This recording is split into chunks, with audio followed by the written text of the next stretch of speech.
halo semuanya, teman-teman yang lagi berusaha untuk tes BUMN batch 2. Nah, saya ingin share terkait tes core value pada batch 1 seperti apa yang sekarang namanya tes akhlak. Tapi sama aja sih karena tes core value itu isinya adalah tentang akhlak, yaitu amanah, kompeten, harmonis, loyal, adaptif, dan kolaboratif. Saya tidak akan lagi membahas amanah seperti apa, kompeten seperti apa, sampai ke kolaboratif karena sudah ada di video sebelumnya yang saya sudah tuliskan di link deskripsi. Silakan teman-teman lihat di bawah terkait poin-poin yang ada di situ. Nah, waktu batch 1 saya buatnya sebagai prediksi tes terkait tahun sebelumnya yang belum ada. Sebelumnya belum ada tes core value ya.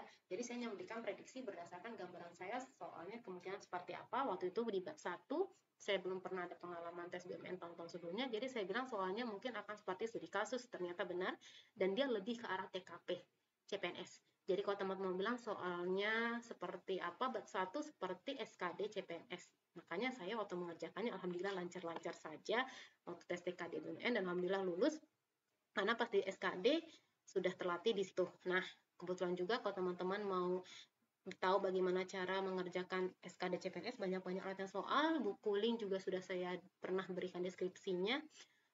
Buku apa yang menurut saya cocok di saya, yang bisa membuat saya mengerjakan TKP itu dengan cepat. Nah, sedikit aja saya informasikan kalau waktu di SKD saya TKP itu paling tinggi dan kebetulan saya tertinggi di sesi waktu saya tes. Jadi saya ingin bilang aja untuk TKP atau soal-soal yang terkaitan dengan kepribadian, teman-teman jangan terpaku atau terdiam dengan sesuatu yang stuck atau apa gitu yang harus seperti ini, enggak, rasional aja. Rasional dan mungkin terjadi dan bisa memberikan manfaat atau hal positif ke orang tersebut atau ke kasus tersebut. Jadi teman-teman pada saat jawab soal jangan lama-lama bacanya, sesuatu baca aja cepat, kemudian ikuti kata hati, ketika kata hati bilang jawabannya B, langsung jawab B. Yang galau-galau ya, karena waktu kita terbatas, sedangkan deskripsi soalnya panjang-panjang. Jadi teman-teman bisa coba latihan soal TKP yang dari buku yang saya gunakan. Itu menurut saya worth it, karena waktu saya mengerjakan tes SKD dan tes TKD BUMN, itu saya bisa mengerjakannya dengan santai tapi cepat. Walaupun dalam saat itu kondisi saya memang lagi kondisi recovery sakit, tapi saya coba tes TKD-nya. Oke, jadi teman-teman bisa dicoba dulu. Sekarang saya ingin membahas sedikit bagaimana soal TKP menurut saya yang berdasarkan apa yang saya pahami selama ini. Saya cuma ambil sekitar 3 soal mungkin ya untuk gambaran teman-teman TKP seperti apa. Oke, tapi teman-teman udah pernah tes di CPNS, saya rasa tidak ada masalah sih mengikuti ini. Nah, di sini saya berikan contoh, saya bekerja di sebuah apotek sebagai bagian penjualan. Saat apoteker belum datang, ada seseorang yang ingin membeli obat racik yang kebetulan saya tahu racikannya. Saya akan A. Meminta pertimbangan rekan kerja yang lain, B. Mencoba menghubungi apoteker dan menanyakan waktu kedatangannya, C. Langsung membuatkan obatnya karena merasa kasihan, D. Memintanya untuk menunggu apoteker datang, E. Menjelaskan bahwa apoteker belum datang. Nah, kalau saya tidak berani ya untuk membuatnya, walaupun saya juga bisa buat racikan tersebut, tapi tidak, karena itu masalah profesional kerja saya lebih milih saya mencoba menghubungi apoteker dan menanyakan waktu kedatangannya kapan. Tapi teman-teman bisa jawab juga yang D, memintanya untuk menunggu apoteker datang. Jadi jangan galau misalnya, aduh kayak antara B sama D, langsung aja jawab teman-teman merasa paling benar yang mana. Kalau misalnya benar saya B, udah habis itu langsung next ke soal lainnya. Seperti itu. Oke. Ini ada penjelasannya dari, bukan penjelasan, skor-skor dari buku yang saya gunakan. Kita submit lagi.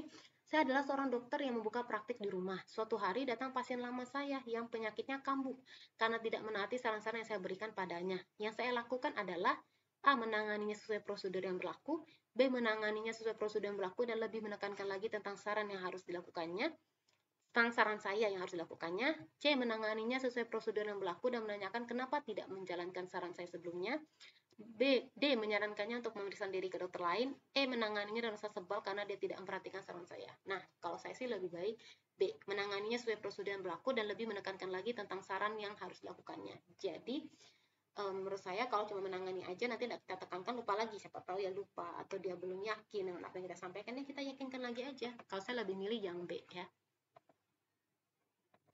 Oke, sekarang saya adalah seorang dokter yang membuka praktik di rumah. Suatu hari datang pasien lama saya, penyakitnya kambuh. Maaf, ini tadi jawabannya. Nah, saat saya dipercaya sebagai petugas dalam promo penjualan produk baru, saya melihat antrian yang sangat banyak, tidak teratur dan berebut mendapat pelayanan dengan segera. Maka saya, ini kondisinya saya sebagai petugasnya ya, A. Menertibkan dan berinisiatif membuat nomor antrian. B. Memarahi calon pembeli yang tidak mau mengalah. C. Memperhatikan saja. D. Melapor kepada pimpinan untuk segera bertindak. E. Menertibkan dan berinisiatif membuka loket tambahan jika memungkinkan. Nah, kalau saya di sini kan nggak teratur nih ya. Kalau buka loket tambahan, kita logikkan aja. Ada nggak situ loket tambahan? Jadi lebih baik kita yang paling mungkin kita lakukan rasionalnya adalah A.